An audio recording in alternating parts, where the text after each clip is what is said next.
In this video, I'm going to talk about some specific classroom practices that I've been working with over the last year or two that are aimed at supporting student mental health. All of this comes out of my own growing interest in two main bodies of work. One is trauma-informed pedagogy, and the other is pedagogical work on designing for care, which intersects also with something called critical pedagogy.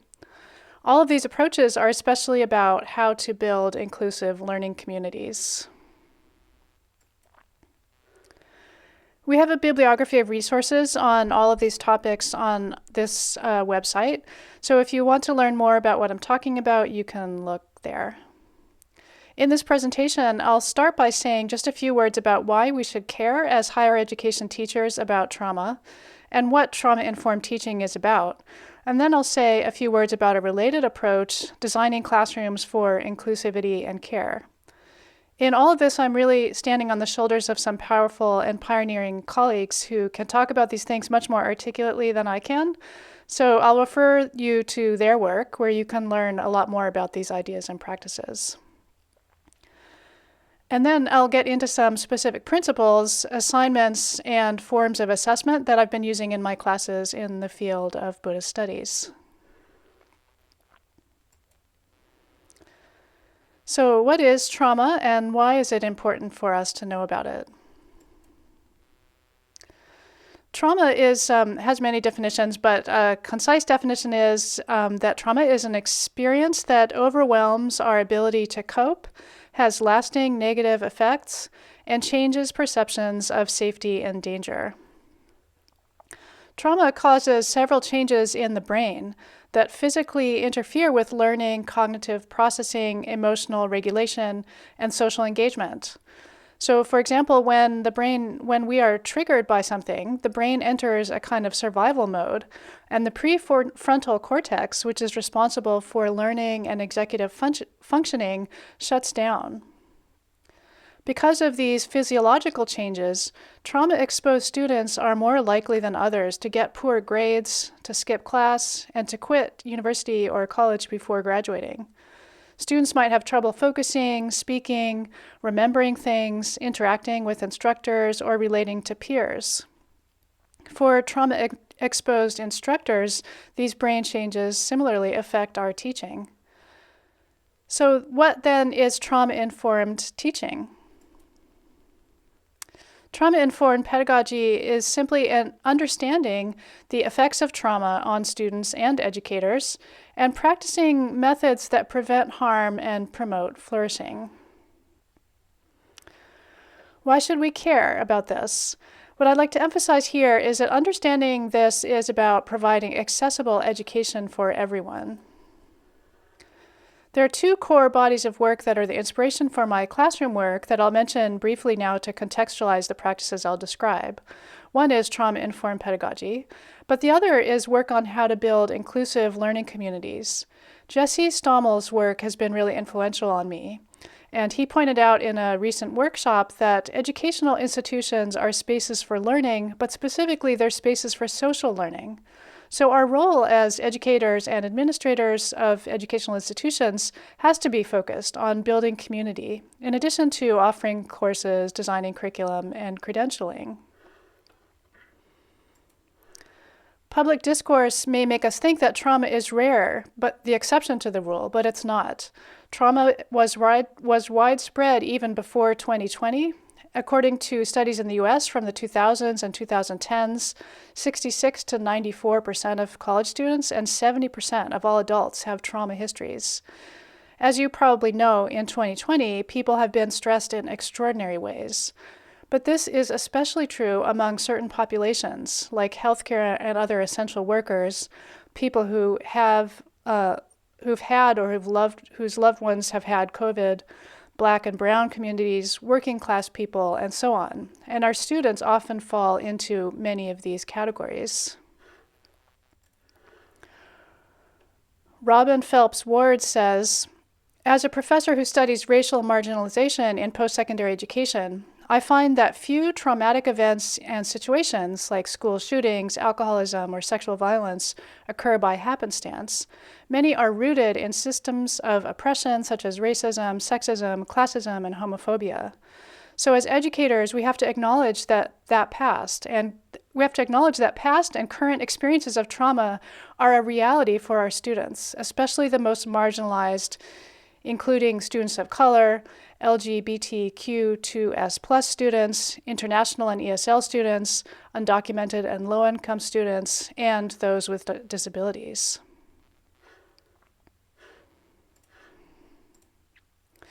So what we need to understand is that trauma causes changes in the brain that physically interfere with learning, cognitive processing, emotional regulation, and social engagement. Because of these changes, trauma-exposed students are more likely to have trouble in school. So this is more than a mental or physical health issue. This is about creating classrooms where learning can occur for everyone. You might think, I'm not qualified to do this kind of work, and it's true. As educators, most of us, unless we have the qualifications to do so, we can't diagnose trauma. But we can recognize the behaviors of students who are struggling and respond with classroom practices that help students learn at their best.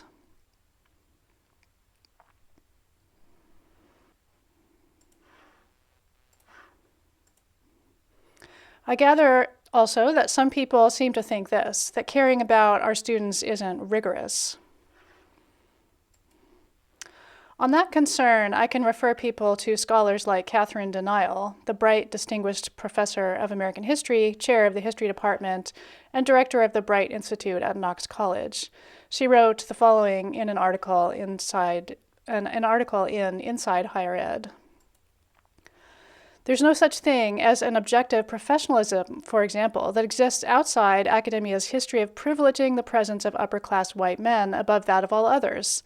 As educators differ from that ideal, they're penalized on the basis of race, ethnicity, class, gender, and myriad other variables, asked to show proof of their belonging in dress, speech, patterns, hairstyle, and demeanor. Likewise, there's no objective standard of success that we reach when we insist on rigor, which is too often deployed in defense of practices that are ableist and unkind. Rigor, for example, rarely accommodates all students from the get-go, but waits for a directive from disability studies and does not question why the course, as designed, works only for the able-bodied and neurotypical. Professionalism and rigor are just two tropes out of many. They distort the way academia worked before the pandemic, waving away the injustices felt by too many instructors, from graduate students to the most veteran educators. And they distort the reality of living in a pandemic.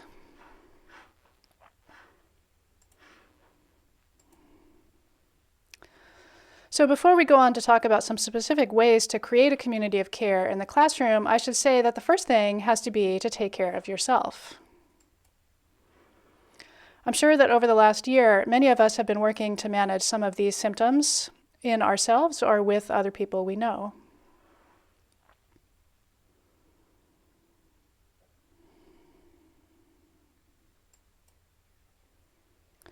Building a community of care in our classrooms then involves recognizing and understanding a bit about trauma and its effects in ourselves and our students, and then practicing methods that prevent further harm and that promote flourishing. So there are so many ways to do this, and you can find tons of great ideas in the resources supporting this video. What I'll turn to now is how I worked on this myself in 2020-21. There are a lot of things I did, but these are just a few things, actually. And so, first of all, I'd say I provided a kind of radical flexibility in deadlines and many options for assignments. Next, I paid extra attention to representation in course content. Who is represented and how? I reflected students' identities and cultural backgrounds as much as I could. Understanding cultural, collective, intergenerational traumas that your students live through, like oppression of all sorts, including racism, sexism, colonialism, classism, transphobia, homophobia, Islamophobia, and so forth. These are all things we need to take into consideration in all aspects of our teaching. So we can reflect students' identities in our class content, in the readings and videos and podcasts, materials that we offer to them as authoritative. We can give appropriate content warnings. We can not require participation with certain difficult material. So there's a lot more that can be said about that, but that's been an important priority for me in the last year especially. And then the other two things I would like to say something about, I'll say a little more about. One is not requiring synchronous meetings, and the other is redesigning assignments and assessments to foreground skills for well-being. So some people have spoken strongly about the importance of not requiring synchronous meetings, and I'd like to say something about that based on a blog entry by Rebecca Barrett-Fox, who points out that some students really need asynchronous courses because they live in homes that are not safe. So these are some of the reasons that she lists that explain why it could be very dangerous to a student to have to be on a computer doing class synchronously in their own homes.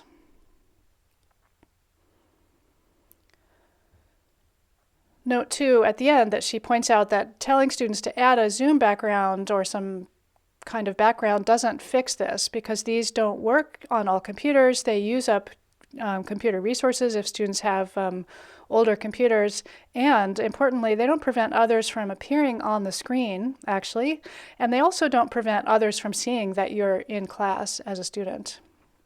That itself could be dangerous for a student in an unsafe home.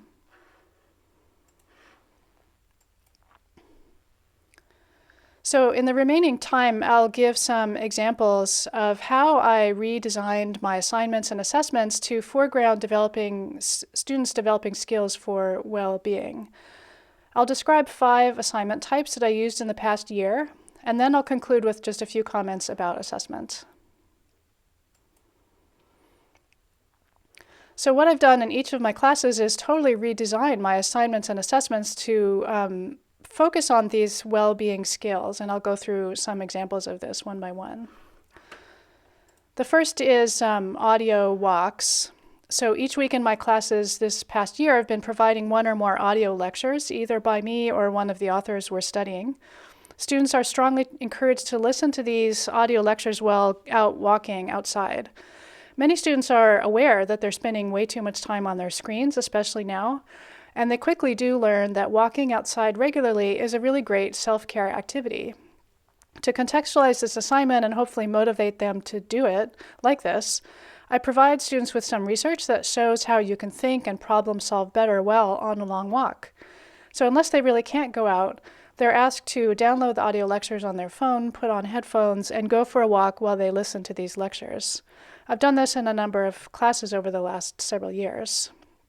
I'll show you a tiny part of a video that I made to try to encourage students to do their work in this way. So I'm walking in the ravine just near my house, a few blocks from my house, and this is the kind of thing I want you to do as you're doing your homework. So I've brought my notebook, I've brought my readings, I've got my phone, and I'm listening to the audio discussion for this week's lesson. And so most of your homework then, like this, I want you to do outside while you're walking outside. So I'm listening. As I'm listening, I'm going to be looking for a place to sit down and take some notes. So this would be a good place. Let's check it out.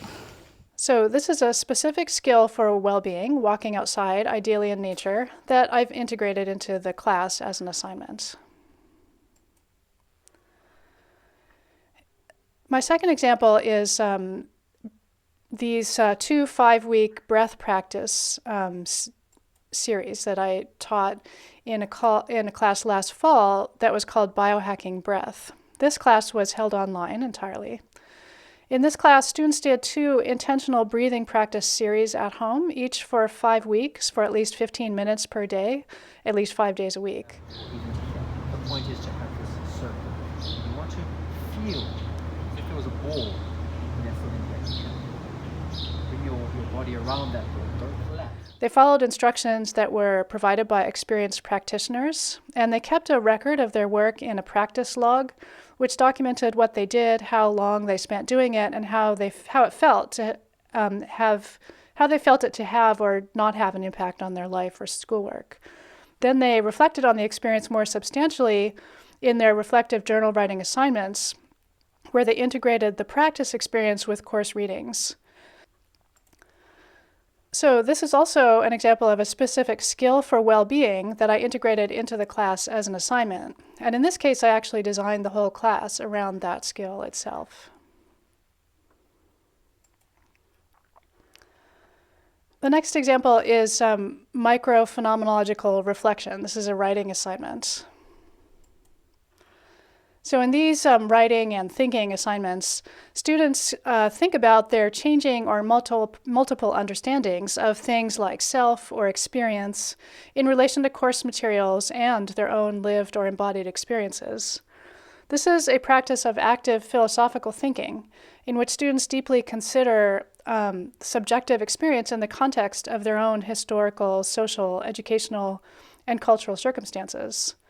These reflections are brought into class discussions such that the students' individual voices and life experiences are rich sources of data for our consideration and discussion.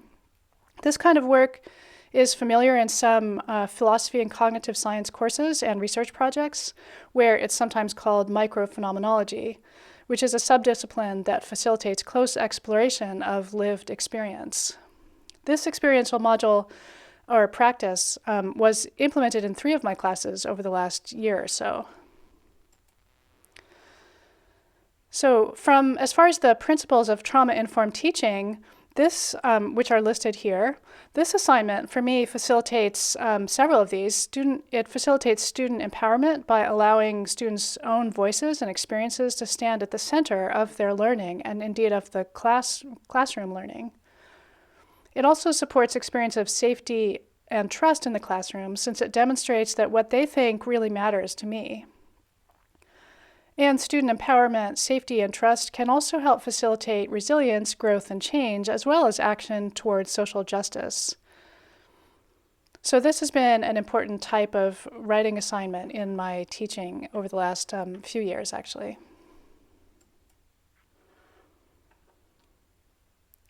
The next example is something that I called speaking out and listening in. In this assignment, students conduct 4 conversations with 2 different people, actively witnessing their thoughts and emotions while maintaining a really focused attention on what they're hearing from the other person when in the role of listener.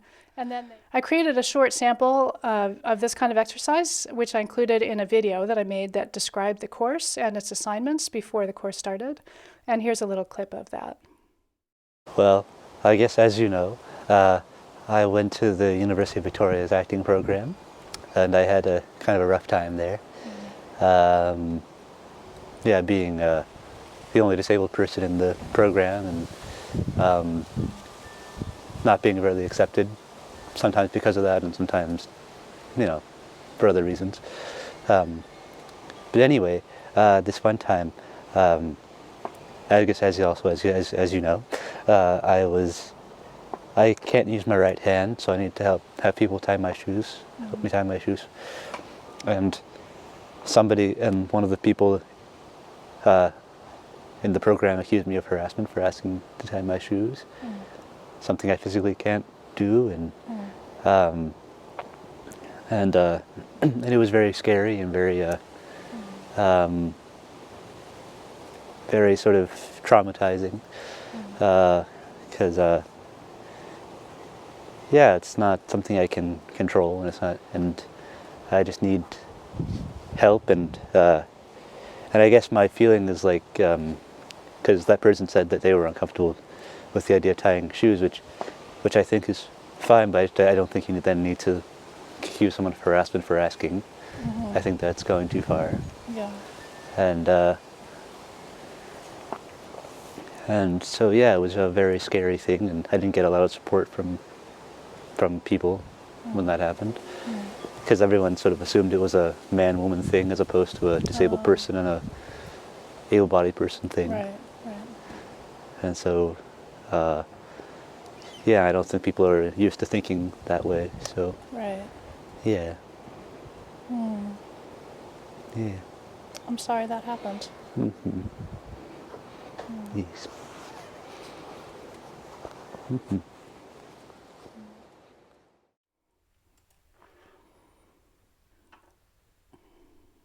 So this is actually a widely known and well-studied practice that takes slightly different forms in different situations. It's similar to what is sometimes called in socially engaged Zen Buddhism, it's called bearing witness in that context. It shares features of a listening circle, which is found in many indigenous communities. And it's found in anti-oppression pedagogies, where it's sometimes known as embodied listening or mindful listening. So this practice is now underway in my current course on meditation and race in North America. So as far as the principles of trauma-informed teaching, which are listed again in the image there, this assignment really addresses all of these principles, I think, but maybe there's a stronger emphasis on connection and support, since it creates bonds between students and their conversation partners.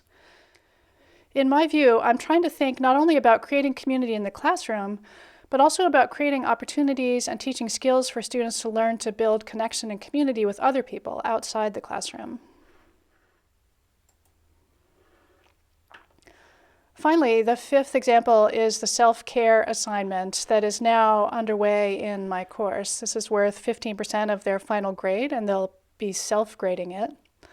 The students are following a protocol developed by the University of Buffalo School of Social Work for developing their own self-care plan. The students are provided resources, and they complete work in which they're identifying some things that they value and need in everyday life in order to complete what's called a maintenance self-care plan, and then some other things they can do when they experience a crisis in order to complete this emergency self-care plan. So this is one of the most obviously connected to student well-being assignments that I've done. I'm doing this for the first time this semester, and so far the feedback from students seems very positive. I'm doing this on a class on the role of race and racism in North American Buddhism, and so some of the readings and concepts are emotionally very difficult to deal with. And so my thinking is partly that just as to write a research paper, you might need some scaffolded assignments on library research and citation practice to do your best work. Similarly, to be able to critically confront and work with difficult topics and experiences like racism, there are some self-regulatory and self-caring skills that you need to have to be able to do your best at that kind of work. Finally, I'm going to conclude by saying a few things about assessment. And this is a topic I might do another video about later since there's a lot to say. But for now, I'd like to mention how I've been inspired by the growing number of people who are doing what's sometimes called ungrading. These educators point to research showing that grades don't help learning, and to the contrary, they can undermine the value of more substantial kinds of feedback and interaction with the professor. We all know students who work for the sake of the grade rather than for the sake of learning. Jesse Stommel is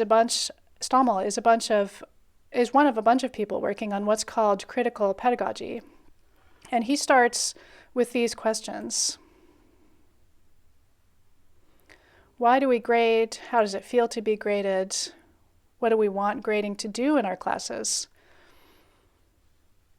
How does feedback function in relation to grades? What would happen if we didn't grade?